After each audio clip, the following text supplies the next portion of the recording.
예, 오늘은 요한 계시록에 있는 7교회에 보내는 편지의 마지막 부분을 말씀드리겠습니다. 편지의 순서로는 가운데 있는 편지지만 제가 그 구성의 단계에 있어서는 오늘 마지막 부분으로 말씀을 드리려고 합니다.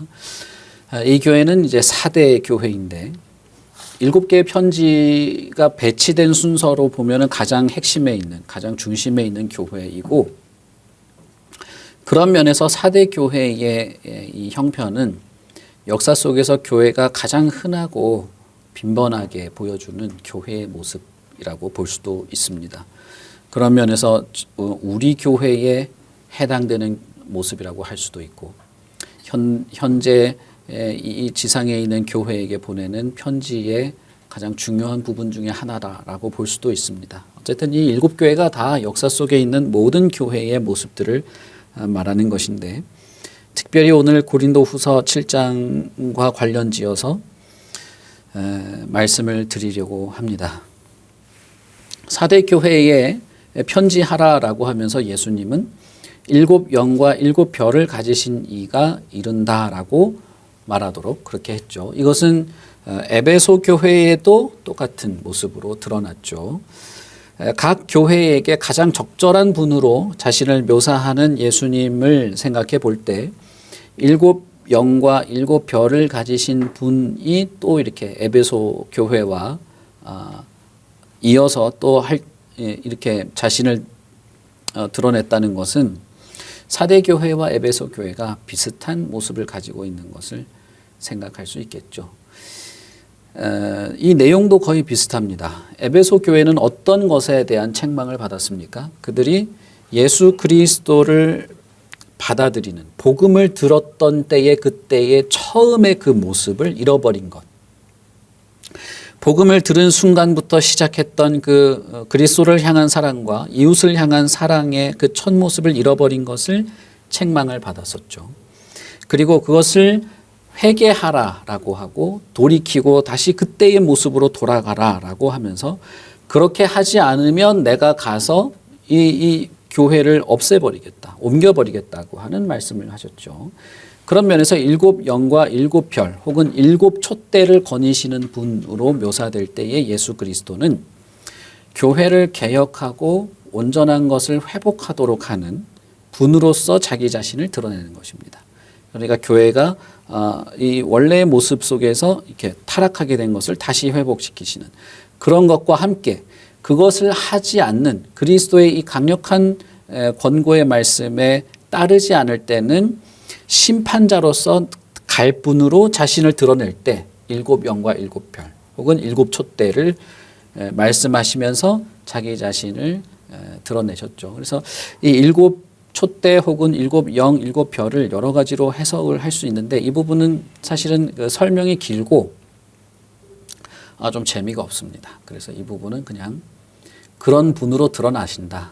그래서 교회를 회복하게 하려고 하는 분으로서 주도적인 교회를 주도적으로 회복시키려는 권면을 하는 분으로서 그러고 그렇게 하지 않을 때는 심판하고 그렇게 했을 때는 복을 주시는 분으로서 자기를 드러내실 때 이렇게 자기를 7 영, 7 별, 7 촛대 이렇게 언급하셨다. 이렇게 보시면 되겠습니다. 4대 교회는 자신들은 살았다라고 생각했으나 주님의 눈으로 볼 때는 죽어있는 자였다라는 것이 문제였습니다. 4대 교회에는 예수님께서 어떠한 위로나 칭찬의 말씀을 하시지 않고 곧바로 4대 교회의 문제를 지적하는 것으로 나아가시는데 내가 너희들의 행위를 안다라고 말합니다. 그러니까 4대 교회의 행위를 아는 것입니다. 그 행위는 살은 것처럼 살아있는 것처럼 보이는 행위였으나 실제로는 죽어있다. 여기에 표현대로 하자면 살아있는 이름을 가졌다라고 표현되어 있죠. 이 표현은 매우 중요합니다. 우리가 읽은 것처럼 3장 1절부터 6절 사이에 이 4대 교회는 이 이름이라는 단어를 여러 번 반복합니다. 그리고 우리가 알듯이 그 앞부분에 있는 두아디라 교회나 서머나 교회나 빌라델비아 교회에도 내 말대로 너희들이 이긴다면 이기는 자에게는 뭘 하겠다고요? 예수님께서 내 이름을 기둥에 새겨주겠다. 내 이름을 적은 돌멩이를 주겠다. 내 이름으로 성전이 되게 해주겠다고 하면서 예수님이 계속 이름을 반복하셨죠. 그런 면에서 사대 교회에서 이름을 말하는 것도 그런 부분과 연관지어서 매우 중요한 것으로 생각을 해야 되겠습니다. 그래서 이 표현 자체로 이렇게 표현을 아주 직역하듯이 읽어보자면 너희들이 살아있는 이름을 가진 것처럼 생각하지만 실제로는 그 이름은 살아있지 않다. 죽어 있다. 그렇게 말한 것입니다. 이것을 사대 교회는 어떻게 자신들의 모습이 예수님에게 보여줬냐면 그들의 행위였습니다. 살아있는 행위를 하지 못했다는 것이죠. 그래서 사대 교회는 에베소 교회와 마찬가지로 너는 일깨어서 그 남은 바 죽게 된 것을 굳게 해라. 하나님 앞에 내 행위에 온전한 것을 찾을 수가 없다. 그러니 어떻게 받았고 어떻게 들었는지 생각하고 지켜서 회개하라 라는 권면을 받게 됩니다. 거의 죽어있는 상태에 있는 사대교회에 일깨어서 아직 남아있는 것, 그것조차 지금 죽을 지경인데 그것을 굳게 하라라고 하는 이 상황 속에 사대교회가 어떤 형편에 있는지를 우리는 예상해 볼 수가 있습니다. 그것은 사대 지역의 이 상황과 밀접한 관계가 있는데 사대 지역은 사실은 매우 이렇게 그 소아시아 지역에 있는 여러 도시들보다 훨씬 더 먼저 발달된 도시였습니다. 그래서 매우 명성이 있었던 이름이 이렇게 훨씬 이렇게 먼저 이름을 떨쳤던 그런 도시였습니다. 그런 면에서 아주 유명한 이름이 난 그런 도시였지만 이때 이 편지를 보낼 때는 이 사대 지역은 이제 많이 도시 자체가 침체되어 있던 그런 도시였죠.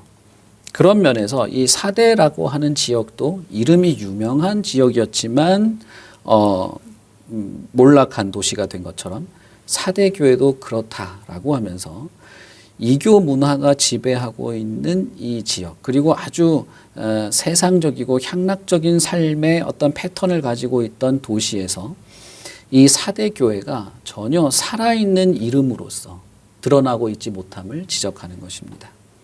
자, 여러분, 교회라고 하는 이름이 가지고 있는 이 생기는 무엇일까요? 교회라고 하는 이 이름, 교회라고 불리는 것들, 교회라고 불리는 어떤 사람들이나 공동체나 이 모임이나 조직이 가지고 있는 살아있는 행위라고 하는 것은 무엇일까요? 그것은 우리가 이 요한계시록 이 7교회의 편지들을 보면서 항상 공통되고 있는 것을 생각해 보면 알겠죠. 그것은 예수 그리스도의 진리, 예수 그리스도의 가르침, 그리스도를 섬겨가는 것을 혼탁하게 되지 않고 세상과 타협하지 않고 분명하고 선명하게 지켜가는 것입니다. 에베소 교회도 그것이 문제였고 칭찬을 받았던 서머나 교회나 빌라델비아 교회는 너희들이 나를 배신하지 않았다. 내 이름을 배신하지 않았다.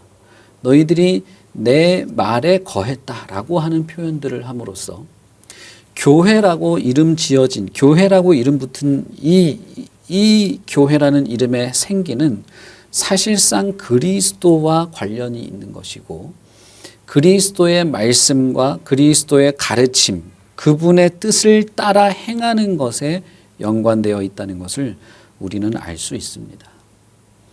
특별히 서머나 교회나 빌라델비아 교회에 너희들이 나를 배신하지 않았고 내 말에 거한 것에 대해서 내 이름이 새겨진 돌을 주겠다라고 하는 것을 생각해 보면 그리스도라고 하는 이름, 예수라고 하는 이름과 교회라고 하는 이 교회의 이름은 사실상 하나인 것을 생각해 볼 수 있는 것이죠. 여러분, 교회는 활발한 활동을 한다고 해서 살아있는 것이 아닙니다. 교회가 매달 무슨 행사를 하고 뭐 지역사회를 위해서 뭘 하고 뭘 열고 무슨 세미나를 열고 무슨 운동을 하고 모임을 한다고 해서 살아있는 것이 아니에요. 교회의 활력과 생기는 그런 것이 아닙니다. 많은 경우에 사람들이 막 이렇게 으쌰으쌰하고 청년들을 무슨 막 이렇게 뭐 있죠 그런 것들 이렇게 말하니까 참 이게 그렇긴 한데 막 이렇게 활기차고 뭘까요?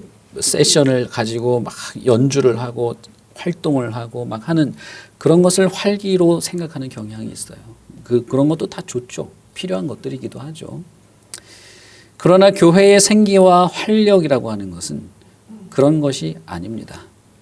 사대교회는 살아있는 것 같은 이름이 있었지만 그러나 아니었다라고 말할 때에 예수 그리스도는 너희들이 복음을 어떻게 받았었냐, 복음을 어떻게 들었는가, 그 들었을 때, 받았을 때의 그때의 그 모습, 그때 복음 안에서 뜨거웠고 복음을 들었을 때의 사랑의 행위들, 복음을 듣고 예수 그리스도를 만났을 때 그리스도에 대한 진실한 태도들, 특별히 사대라고 하는 지역에서 이방 이교도와 어떤 이 황제 숭배와 우상 숭배의 위협 속에서도 흔들림 없이 그리스도의 가르침들을 드러내고 전달했던 것들을 말하고 있는 것입니다. 이것은 소아시아에 있는 7교회가 모두 동일한 문제를 가지고 있었고 동일한 위협을 가지고 있었고 그러나 그 가운데서 서로 다른 반응을 가지고 있었던 것입니다. 제가 이 요한계시록 7교회 시작할 때 말씀을 드렸었죠. 이 시기에 로마의 지배하에서 예수를 믿는다는 것은 어떤 문제를 가지고 있었는지 말씀을 드렸습니다.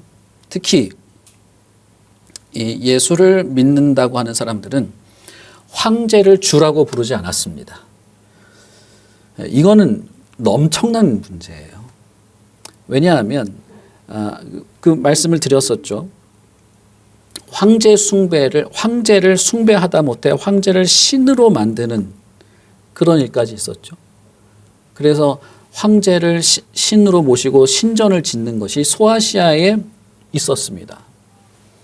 그런 상황에서 로마 황제를 주로 인정하지 않는다. 그것은 자살행위나 마찬가지인 거죠.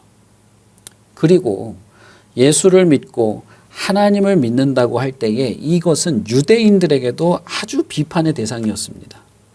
왜냐하면 예수는 우리 동네에서 목수 일을 하던 사람의 아들이고 십자가에서 비참하게 죽어가지고 시체도 어디 갔는지 뭐 남아있지도 않은 사람을 하나님의 아들이라고 믿는다.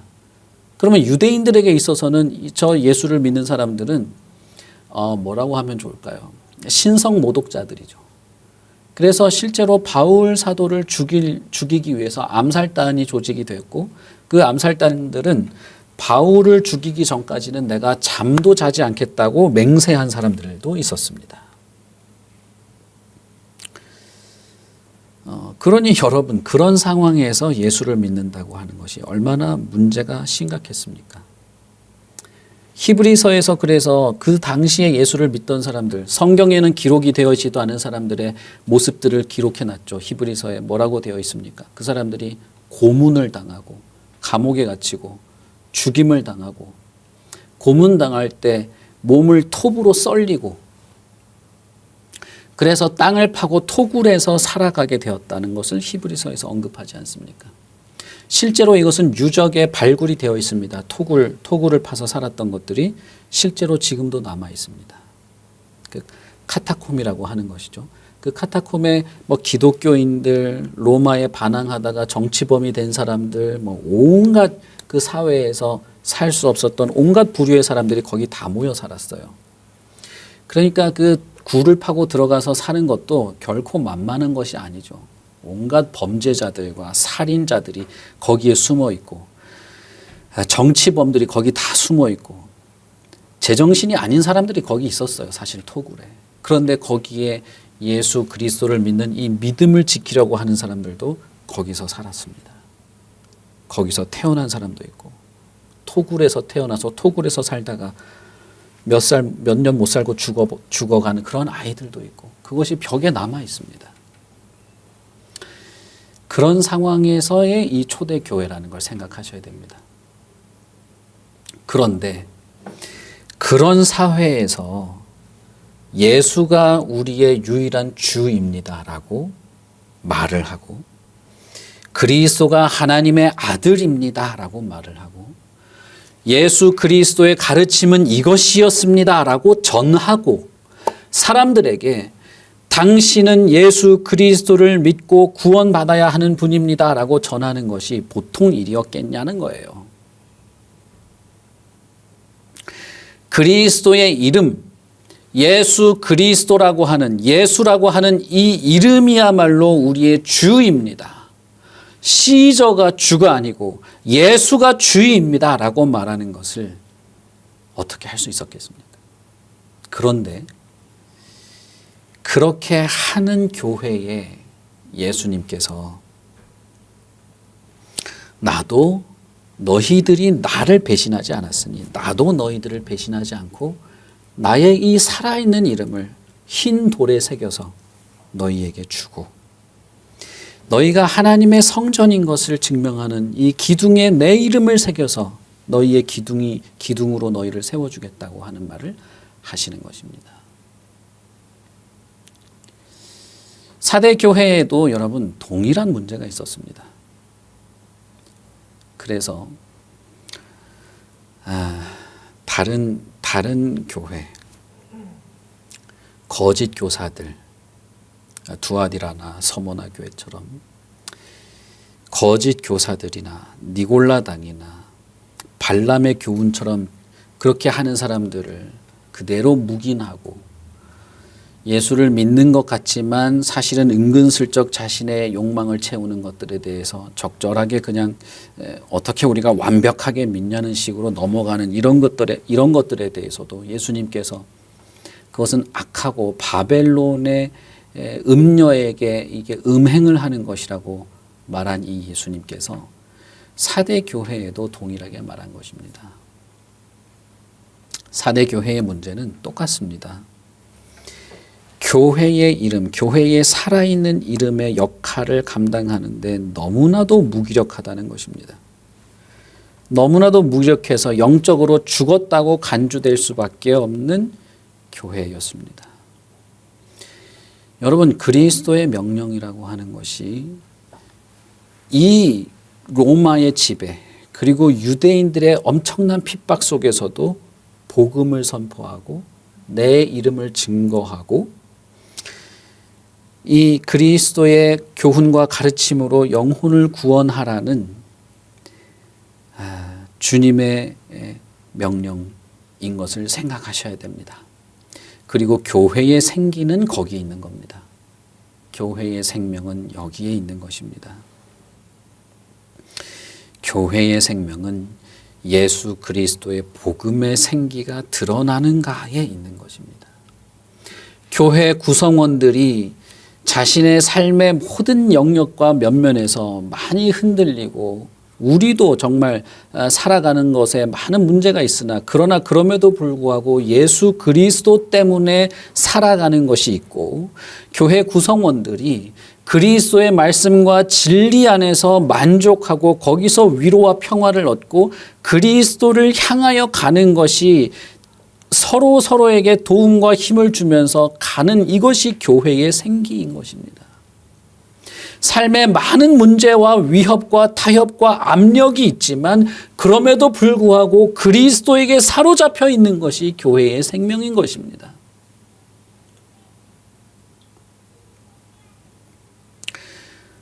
그러나 여러분, 사대교회는 그런 것이 없었어요. 그래서 겉으로는 살아있는 것처럼 보이겠지만 겉으로는 교회의 이 어느 정도의 껍데기를 유지하기 위해서 있는 것처럼 보일지 모르지만 그 안에는 그리스도가 거의 액세서리 취급되는 그저 취미 생활이나 여유가 있으면 한번 해보는 정도로 전락해버린 것입니다. 저는 이것이 현대 교회의 모습이라고 저는 생각해요. 여러분 어떻습니까? 우리 안에 이런 것이 있지 않습니까? 예배 혹은 하나님의 말씀과 진리 혹은 예수 그리스도를 만나는 것, 그리스도 그분 때문에 내 영혼이 살아나는 것이 너무나 중요하고 간절해서 하나님께 예배하는 것이 있습니까? 아니면 예배를 드렸으니까 나머지는 내 마음대로 보내는 것으로서 그냥 하루를 생각하십니까? 그나마도 어느 정도 매너가 있는 사람이라고 얘기를 해줘야 되는 상황이에요. 요즘에는 결혼식이 있으면 예배도 팽개치죠. 저는 심지어는 자기 집에 개가 아프다고 교회 안 나오는 사람도 봤어요. 여러분 이상하게 느껴지십니까? 아니요. 크게 다를 바 없습니다. 크게 다를 바가 없어요. 저는 최근에 이 교회에서 사람들과의 관계에서 느껴지는 것은 예배와 하나님의 말씀을 배우고 익히는 것과 공동체의 성도들을 섬기고 사랑하는 것과 예수님의 말씀을 지키며 살아가려고 하는 것을 거의 취미 생활 정도로, 이 정도 내가 했으면 일단은 내가 해야 될 일이 있는데 그래도 마음에 약간 캥기는 게 있으니까 이 정도 하고 하는 그런 정도로 느껴지는 것이 너무 빈번합니다. 자기가 어느 정도 기독교 혹은 교회에 한 발 담근 것 같은 모습은 가지고 있기 때문에 살아있다라고 생각은 할지 모르나, 그러나 실상은 그 행위는 아니라는 겁니다. 그 행위를 판단하는 분은 내가 아니에요. 그 행위는 그리스도께서 판단하시는 것입니다. 그러니 그리스도께서 보셨을 때 뭔가 이름은 기독교인 혹은 교회 같은 이름은 가지고 있으나 그런 행위는 아니다라고 말하는 것입니다. 사대 교회의 무능력에는 불신자들의 문화에서 살아가는 이 삶의 허덕이는 자신의 모습들, 그리고 예수 그리스도가 오직 나의 유일한 주라고 하는 것을 드러내고 증명하지 못하는 무기력함들이 있습니다. 자신의 믿음을 적극적으로 증언하지 못하고 그리스도의 살아계심을 증명하고 증거하지 못하는 것이 사대교회의 모습이었죠. 그런 면에서 사대교회는 그들의 행위가 살아있는 것으로 드러나지 않았고, 그래서 복음을 받을 때, 예수 그리스도 살아계신 그분을 만났을 때, 그분이 나의 영혼을 일깨우며 거듭난 하나님의 은혜 안에서 생명을 향하고 그리스도의 구원의 감격을 어떻게 받았고 어떻게 들었는지를 생각해 보고 회개하라라고 권면을 받습니다. 이것은 명령이기도 하고 경고이기도 한 것입니다. 만일 일깨지 않는다면, 만일 그렇게 하지 않는다면 내가 도둑같이 이르러서 심판하겠다라고 말씀하십니다. 이것은 예수님이 마지막 최종 심판 때 오셔서 심판하겠다는 말이 아닙니다. 만약 그랬다면 사대교회가 지금도 남아있겠죠. 그러나 사대교회는 지금 없습니다. 흔적도 없죠. 예수님께서는 교회의 상황과 형편을 보시면서 항상 판단하시고 그들의 모습을 보시고 상과 심판을 하시는 분으로서 말씀하셨습니다. 다시 말하면 예수님께서 우리 교회도 지금 이 자리에도 그리스도께서 함께 하시는데 이 말씀으로 우리에게 경고하시고, 그렇지 못하다면 언제든 교회를 심판하시는 심판주로 오실 수 있다는 것입니다. 여러분, 우리는 이 사실을 잘 아셔야 됩니다. 사대교회는 극히 일부분만이 더럽혀지지 않은 옷을 입고 있었습니다. 이것은 그 앞부분에 있는 두아디라나 버가모 교회와 비슷한 것이죠. 음행하는 것과 유사한 표현입니다. 흰 옷을 입었다고 하는 것은 이 세상의 왜곡된 가치관들이나 우상 숭배에 타협하지 않고 순결한 믿음을 지키고 있다는 것을 말하는 것이죠. 이 몇 명의 신실한 몇 명 외에는 다 더럽혀져 있다라고 말하는 것이죠. 요한계시록 16장에 보시면 옷을 더럽혀지지 않고 벌거벗지 말아야만 한다. 내가 도둑과 같이 속히 임해서 심판할 것이다 라는 말씀을 합니다. 그러니까 이 7번의 편지가 끝나고 나서 뒷부분에는 이제 나팔을 불고 대접을 쏟고 하는 내용들이 쭉 나오는데 그 내용은 사실상 이 7교회가 처해져 있는 모습들을 다시 반복적으로 설명하는 내용이라고 볼 수 있습니다. 제가 이제 몇 번 걸쳐서 말씀드렸습니다만은 이게 2000년 뒤에 있을 먼 미래에 있을 최종 종말의 무슨 사건들이라고만 해석할 필요가 없습니다. 계시록 16장에 보시면 너희들이 옷을 벌거벗고 다니지 말아라. 옷을 더러워진 옷을 입지 말고 깨끗한 옷을 입어라 라고 하면서 왜냐하면 내가 도둑처럼 올 것이라는 말을 하시죠. 그때는 이제 대접이 쏟아지는 그런 상황 속에서 있는데 그러니까 그런 환난과 어떤 문제가 지금 사대교회의 모습이라는 것이죠. 예수 그리스도께서 이 사대교회에게 분명히 경고하시는 것은 무엇입니까? 그것은 이 교회는 회복되어야 한다는 것입니다.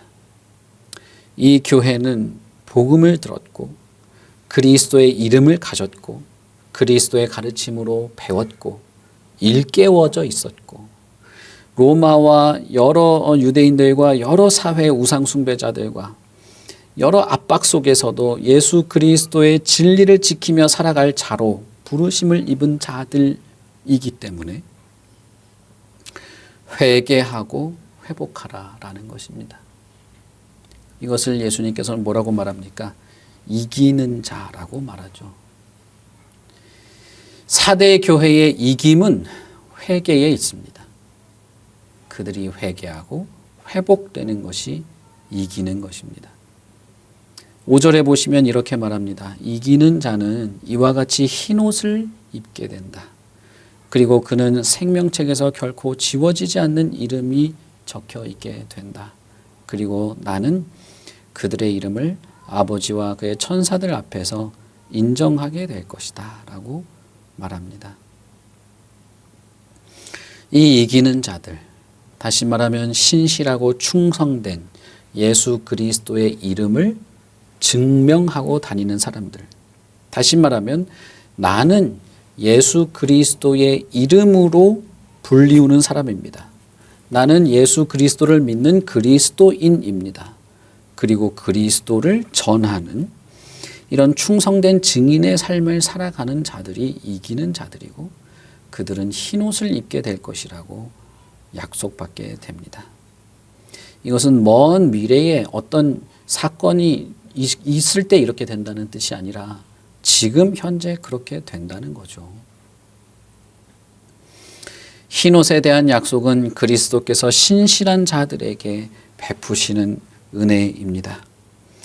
그리스도께서는 3장 18절에서 흰옷을 사서 입으라고 권면하고 16장 15절에서는 이 옷을 벌거벗고 다니지 말라고 언급하고 그리스도께서는 이 흰옷을 입은 자들과 함께 다니겠다고 말씀하셨습니다.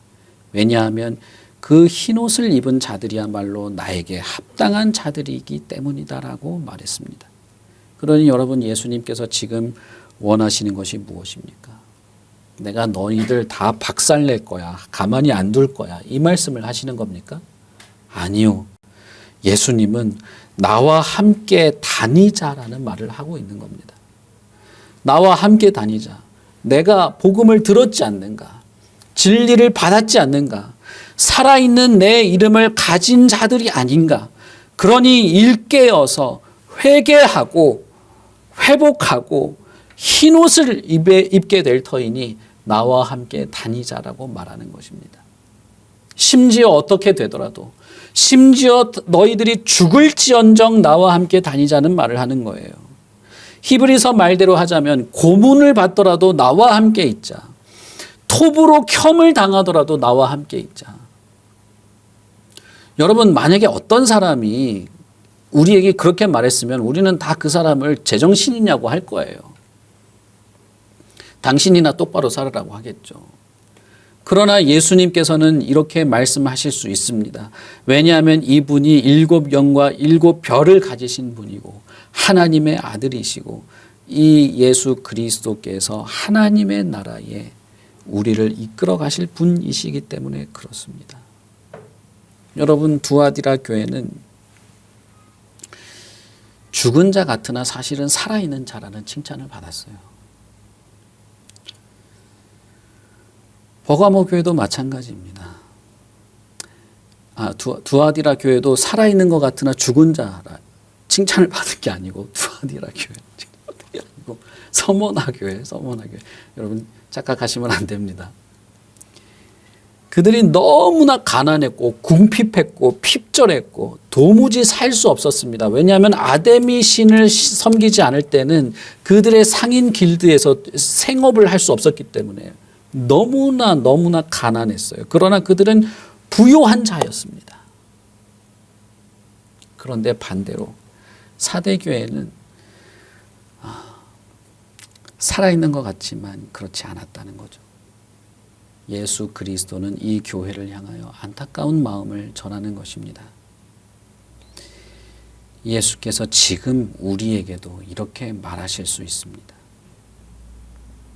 이 말씀을 듣고 여러분, 저와 여러분은 어떤 마음을 가지십니까?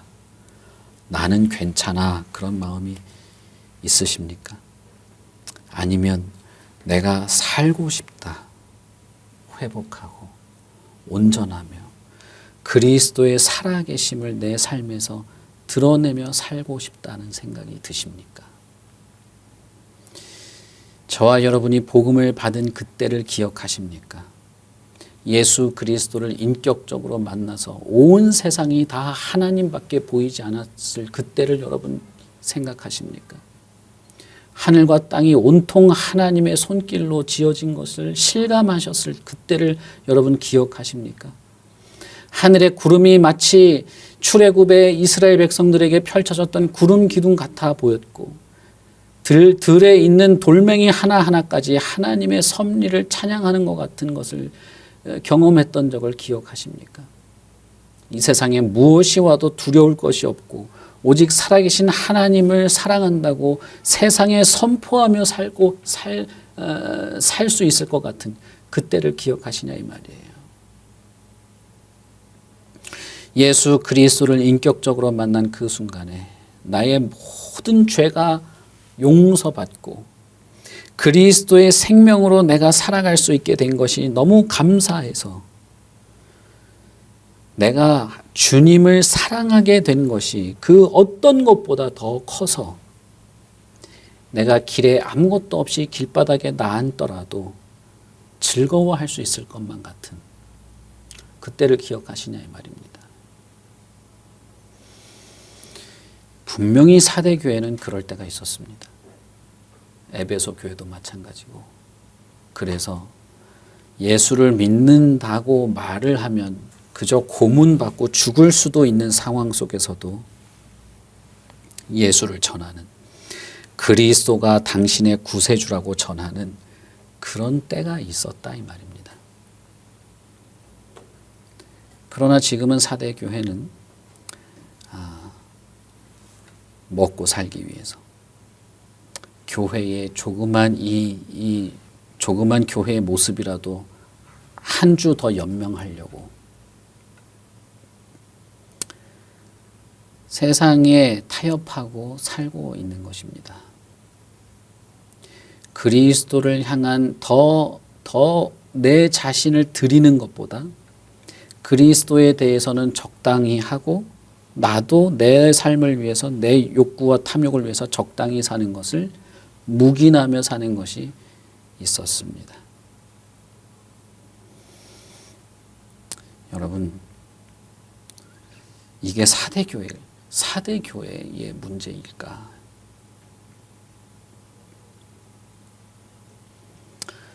저는 양심의 가책을 많이 느낍니다. 분명한 하나님의 말씀과 진리에 따르는 모습을 보이지 않는데도 불구하고 경고할 줄 모르고 죄의 어두운 면을 드러내 보이기보다는 적당히 위로해 주는 걸 더 하고 싶고,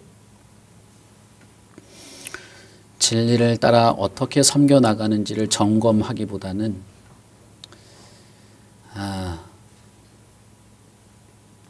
더 잘하겠지, 알아서 잘하겠지라는 마음으로 넘어가는 그것이 저에게 너무나 큽니다. 너무나 커요.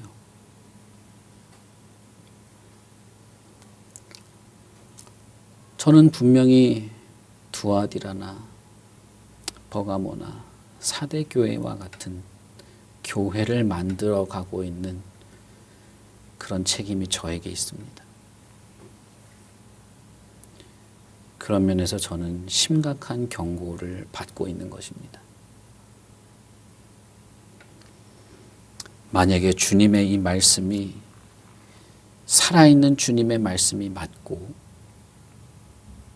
예수 그리스도께서 저와 여러분의 영원을 결정지으실, 영원히 나와 함께 있을 것이다 라는 말을 하시고 그렇게 하시는 분이 맞다면, 이것은 여러분, 내가 자존심에 상처를 입고 얼굴이 화끈거리고 내가 예수를 믿은 지 몇 년인데 내가 당신한테 이런 말을 들어야 되느냐, 이런 반응을 각오하고서라도 저는 여러분에게 온전한 그리스도인의 삶을 살도록 촉구할 책임이 있는 것입니다.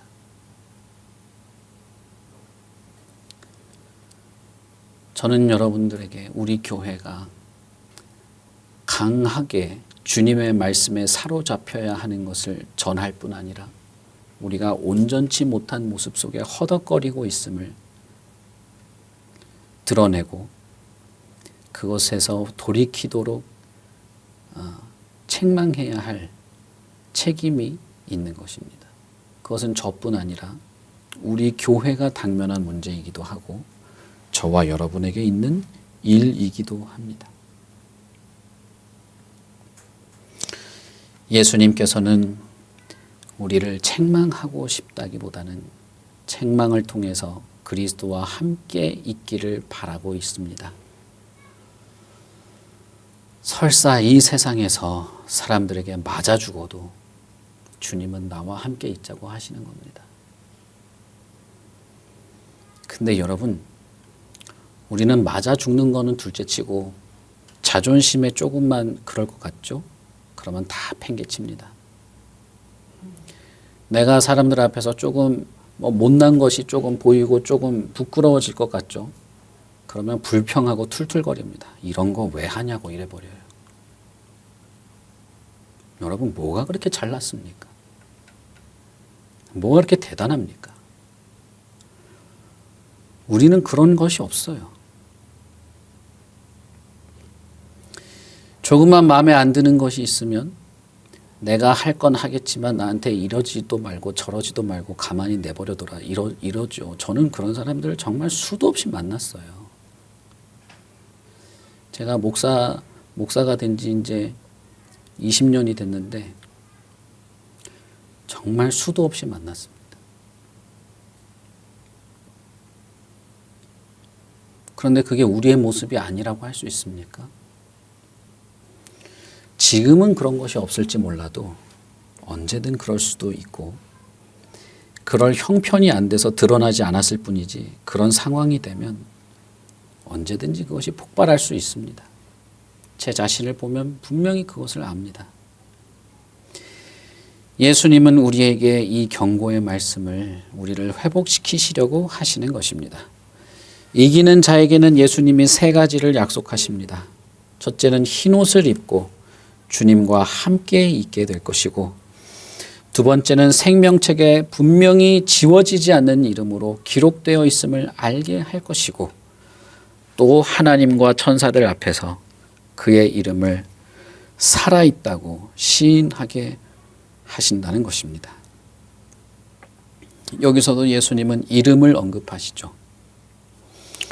살아있는 이름을 가진 것처럼 보였으나 죽은 자이지만 회개한다면 그는 그 이름이 다시 살아나게 될 것이라는 겁니다. 그리고 몇 명 남아있지 않은, 아직 세상과 타협하지 않은 흰옷 입은 자들, 4절에 보시면 그 옷을 더럽히지 아니한 몇 명이 있다라고 했는데, 원문에는 더럽히지 않은 몇 명의 이름이 있다라고 되어 있고, 여기서도 이름으로 되어 있습니다.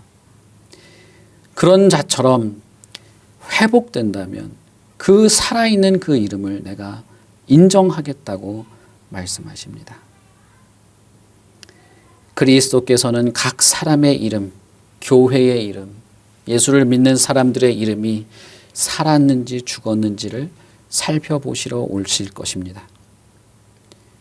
그들은 예수를 믿는다고 하지만, 혹은 어떤 교회라고 하는 이름은 가졌지만 살아있는가? 참 신자인가? 초대교회 당시에 이 교회들은 정말 척박한 상황 속에서 교회로 모였던 사람들이었습니다. 그때 그들이 받고 그들이 들었을 때는 너무나 좋은 이름이었습니다. 그러나 시간이 흐르고 세상의 압력 속에서 굴복하기 시작했고, 거짓 교사들을, 거짓 선생들을 받아들이는 혼탁한 시간이 시작되었던 것입니다. 예수님께서는 역사 속에 지금 현재 교회가 이러한 문제들에 노출되어 있다고 말씀하시는 것입니다. 이런 상황 속에서 교회가 오직 예수 그리스도만을 분명하게 드러내는 것, 오직 그리스도의 진리와 복음으로만 흔들리지 않는 것, 그것이 교회의 생기라고 말하는 겁니다. 저와 여러분의 생기도 거기에 있습니다. 우리가 왜 하루하루를 열심히 살아야 합니까? 우리가 왜 학교에 가서 매일매일 열심히 공부하고 게으르지 말아야 합니까? 우리가 왜 직장에서 불평불만하지 않고 최선을 다해서 일을 해야 합니까? 우리가 왜 가정에서 남편과 아내로서, 부모와 자식으로서 온전해야 합니까?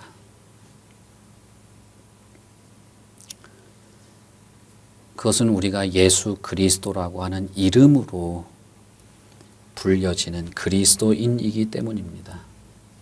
우리의 모든 삶의 순간순간들에서 우리는 그리스도를 증거하고 증명하는 사람으로 살아가야 하기 때문입니다. 그것이 그리스도께서 우리에게 바라시는 것이고, 교회의 생기이고, 그리스도께서 우리에게 말씀하시듯이 나도 그의 이름을 시인하겠다고 하셨던 내용이기 때문에 그렇습니다.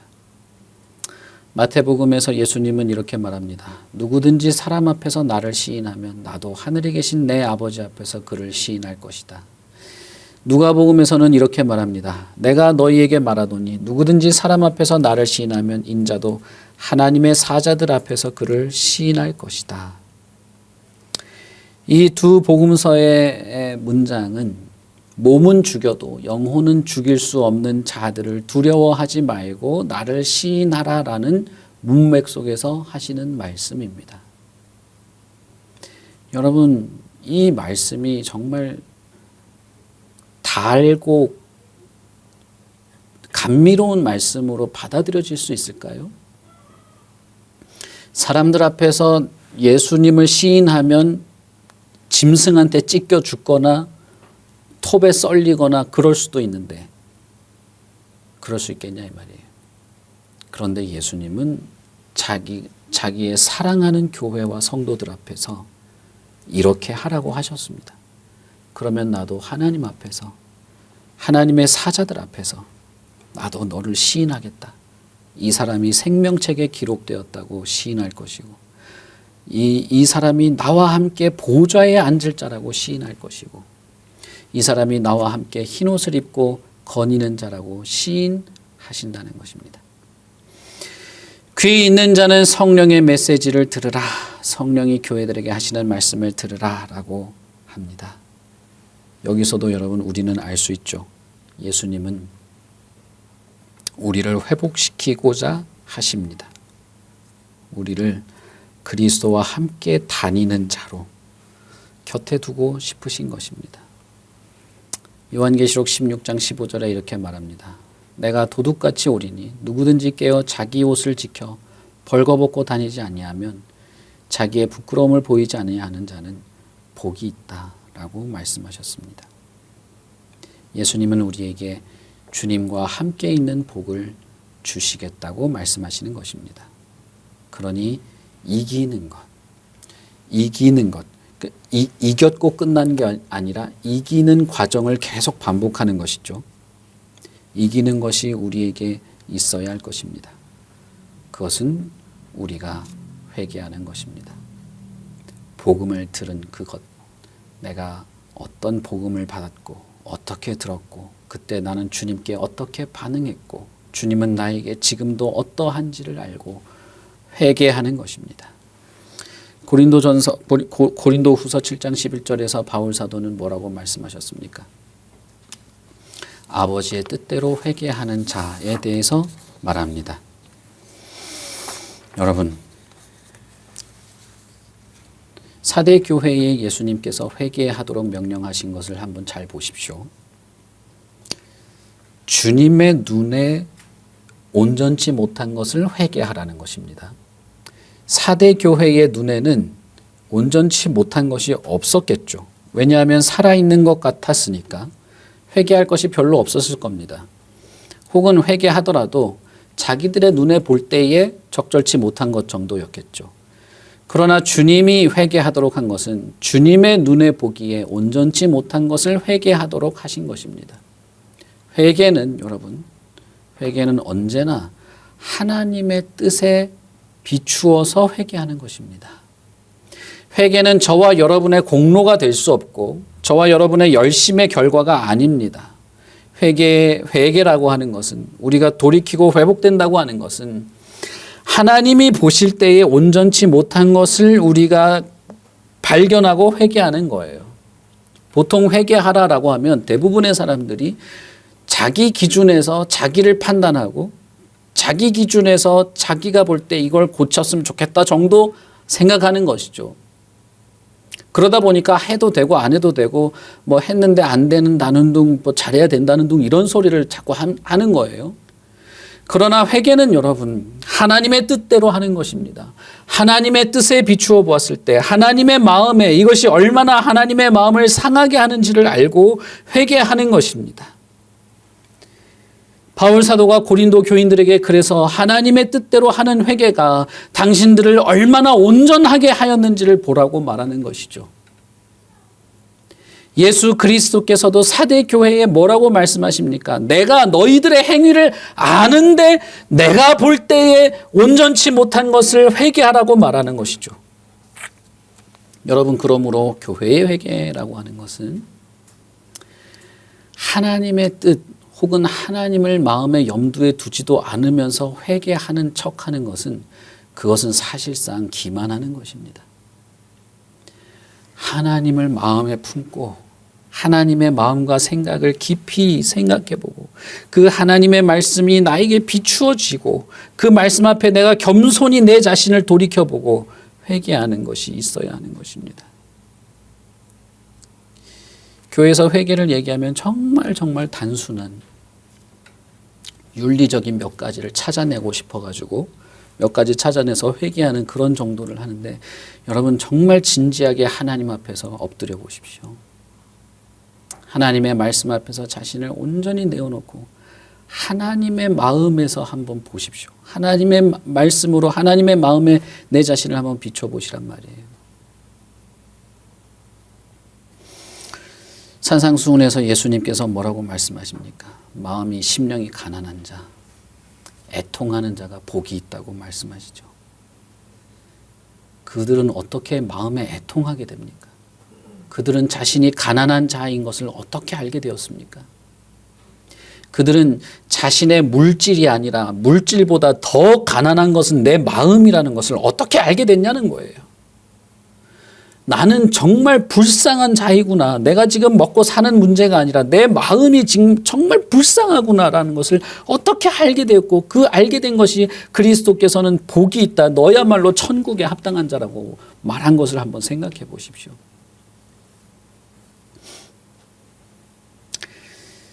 주의 말씀을 주야로 묵상하는 자가 복이 있다라고 말했을 때, 여러분, 산상수훈에서 복이 있는 자는 마음이 애통한 자죠. 심령이 가난한 자죠. 시편은 하나님의 말씀을 주야로 묵상하면 복이 있다고 했죠. 최소한 하나님의 말씀 앞에서 자신이 가난하고 불쌍하고 결핍이 있는 자를 알았다면 그는 정말 복이 있는 자일 겁니다. 하나님의 마음과 하나님의 생각으로 자신을 비추어 보고 하나님 편에서 볼 때에 회개하는 것, 저는 그것이 시편이나 산상수훈이나 요한계시록과 다를 바가 없다고 생각합니다. 여러분, 온전한 교회의 모습, 그리스도의 이름에, 그 살아있는 이름에 합당한 우리의 삶의 모습, 그리스도의 진리를 드러내며 증거하며 살아가는 우리의 일상적인 삶, 그리스도가 지금도 살아서 우리의 주이시라는 것을 증명하고 인정하며 살아가는 우리의 일상적인 행위들, 그것이 우리에게 마땅한 것입니다. 그것이 저와 여러분의 모습입니다. 그리고 그렇게 내 자신을 하나님의 말씀에 비추어 보고 회개하고 회복하는 그런 것이 현재형인 자들이 이기는 자라면 예수님께서는 분명히 우리에게 약속하셨습니다.